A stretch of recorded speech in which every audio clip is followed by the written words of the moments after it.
Awards, oh!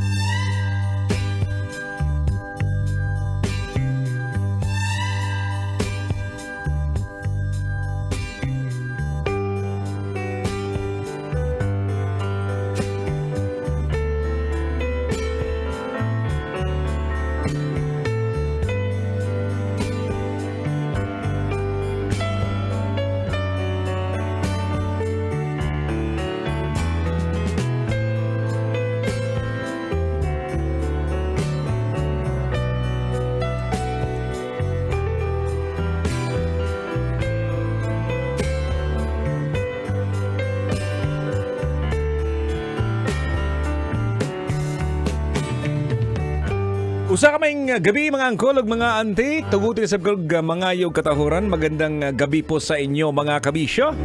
Kumustamos naman ang inyong lagay ngayon? Ayan, Lunes na Lunes. At siyempre, balik na naman po tayo sa trabaho. Kung nakapagpahinga kayo ng talagang masarap yung pakiramdam na ninyo ngayong gabi. Pero pag hindi kayo nakapagpahinga, siguro pagod kayo eh. Pero sige lang, at least andito yung programa po natin at habang nakahiga siguro kayo, habang nakaupo, o kaya nasa biyahe po kayo dyan, habang nagmamaneho ng inyong kotse, ng inyong taxi, ng inyong isa kang grab driver, magandang gabi po. At hello din po sa mga nanonood sa atin sa Love Radio Manila page. Hello, kaway-kaway! At syempre, hindi lang yan, naka-live po tayo sa TikTok. May live show po tayo doon. Hello din po sa inyong lahat dyan. At eto po yung pinag-usapan po natin mga kabisyo, mga nakatutok po sa atin, nakikinig po sa atin. Eto yung magandang pag-usapan dahil nga, eto nga, next month, ilang linggo na lang, mga mahigit isang linggo. Ayun, Valentine's Day na! Balintunganay Day. Ano ba plano ninyo, ha? Siguro marami po sa atin ngayon, mga pamangkin ng excited. Isa sa mga preparations yan ng ating mga angkol, ha? Eto, napansin ko yan. Kasi maaga ako dito sa himpilan, eh. Ganon tayo, eh. Nagahan ko, ha? Imaginein mo, 9 p.m. yung on-air natin. Andito na ako sa Pasay area, Manila area, ng 1:00.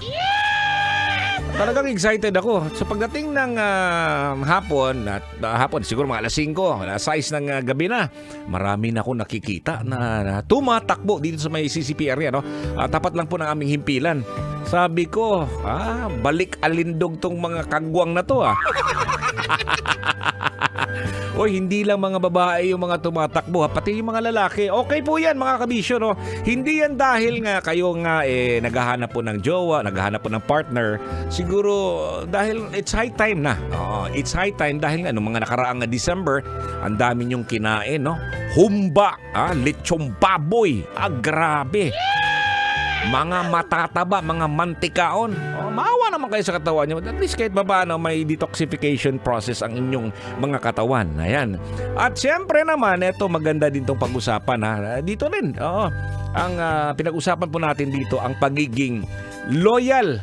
Loyal sa isang partner. Yun nga, ang sinasabi ko dahil nga yung mga kabisyo po natin ngayon, may mga partner na sila. So dapat ingatan ninyo yan, lalong-lalo na mag-asawa. Hindi porket mag-asawa, wala na lang. Hoy, sa mga nanonood sa atin, sa mga nakikinig, sa mga asawa po na nasa bahay, please lang, huwag po kayong magsuot ng duster. O yung mga maluluwag na mga damit, Diyos ko, yan po ang isa sa mga dahilan po kung bakit po halos lahat mga naiiwan sa bahay, sa mga mother, sa mga misis, tumataba. Alam nyo kung bakit? Kasi loose yun eh. Mas maganda yung medyo fitting kahit paano. Oo, pero kahit anong gagawin natin, masarap na magsuot ng ng mga uran. Tama ba yun? Bisaya ba? Uran? Yung bang mga may butas-butas ba? Yung mga lumang mga damit, pag nasa bahay, totoo yun. Oo, tapos yung mga maluluwag, yung damit ni nanay. O kaya damit ni tatay pa. Minsan nga, sinusuot mo yung panty at saka brief ng inyong mga magulang eh. Pastilanan. Pero eto nga mga kabisyo, dinadaan po natin sa joke ito. Pero mahalaga yan na dapat ikaw, Dudong, ikaw, Col, ikaw, Auntie, sa mga pamangkin po natin dapat maging loyal tayo, ha? Loyal. So, ang pagiging loyal sa isang partner ay may maraming kahalagahan sa isang maayos at matagumpay ng relasyon. Diba? Sino namang ayaw ng magandang relasyon? Gusto natin talaga ng magandang relasyon. Ayaw nating magulo kasi apektado po tayo niyan mga kabisyo. Pag apektado po yung relasyon nyo, sigurado nyo pagdating sa opisina, hindi ka mapakali, di ba? Kasabihan daw a happy wife is a happy life. Tama? Pag sige mo, bugnuanay, lagi kayo nag-aaway dyan sa inyong bahay, pagdating sa opisina, walay ka. Hindi ka makaka-concentrate. Kaya sa ating mga kabisyo dyan, yung mga nasa bahay, huwag niyo pong awayin yung mga misis ninyo. Yung mga mister po ninyo. Kasi pagod din yan kailangan nyo niya konting masahe siguro. At ikaw naman mister, pag galing ka ng opisina, huwag ka agad-agad matutulog. Kasi pagod ka Huwag ganon. Mag-reserve ka ng kahit konti lang na lakas para sa kumbatihay hindi kagabi. Unsaan man call nga, dili naman mo tindog. Hindi na tumitigas yung braso. Pag hindi na tumitigas yung braso, paggahion. Konting masahe yan siguro mga kabisyo. Ayan. So eto po yung isa, ilan sa mga pwede nating banggitin to mga kabisyo Ayan, eto po yung ilan sa mga dahilan kung bakit mahalaga ang pagiging loyal sa isang partner. Tiwalang nabubuo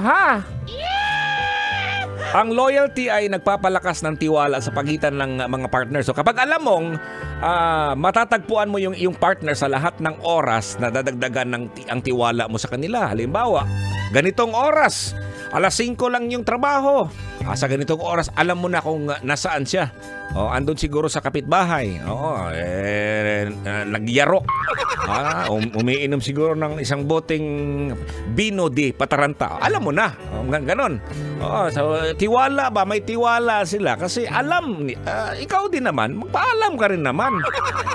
Eto din, stability ng emosyon. Ang pagiging loyal ay naglalagay ng pundasyon para sa katiyakan at katatagan sa isang relasyon. Ang pagsunod sa pangako na maging tapat sa isa't isa ay nagbibigay ng kasiyahan at kahusayan sa emotional na aspeto sa relasyon. Yung pagsunod sa pangako. Pag sinabing uwi ako ng 12:00, uwi ka agad.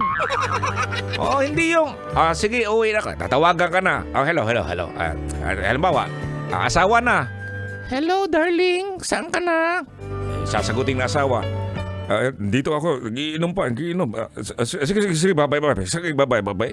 Huwag ka nun! Minsan di na nga sinasagot yung tawag Kasi andun yung mga lokohan ng mga barkada, di ba? Ito din mga barkada din dyan. Kaya hindi na makakaulit Ayan po, meron pa tayo pagpapakita ng pagpapahalaga. Ang loyalty ay isang paraan ng pagpapahayag at ng pagmamahal at pagpapahalaga ng iyong partner. Pag loyal ka sa partner mo, ibig sabihin yan, mahalaga siya. Binibigyan mo siya ng importansya. Di ba mga kabisyo? Ayan, marami pa po tayong pwedeng sabihin dito mga kabisyo. Dahil nga nakalive po tayo ngayon sa TikTok at saka nakalive sa Love Radio Manila page. Doon po natin ituloy yung ating pinag-uusapan, So, ilabas nyo na yung inyong cellphone dyan. Naka-on pa rin yung radyo. Okay lang yan. Basta lang nakatutoy dito sa ating programa. Ako po si Totoy Bato. Tugmaw ka din ang programang Totoy na Love. Sasakyan si Ka.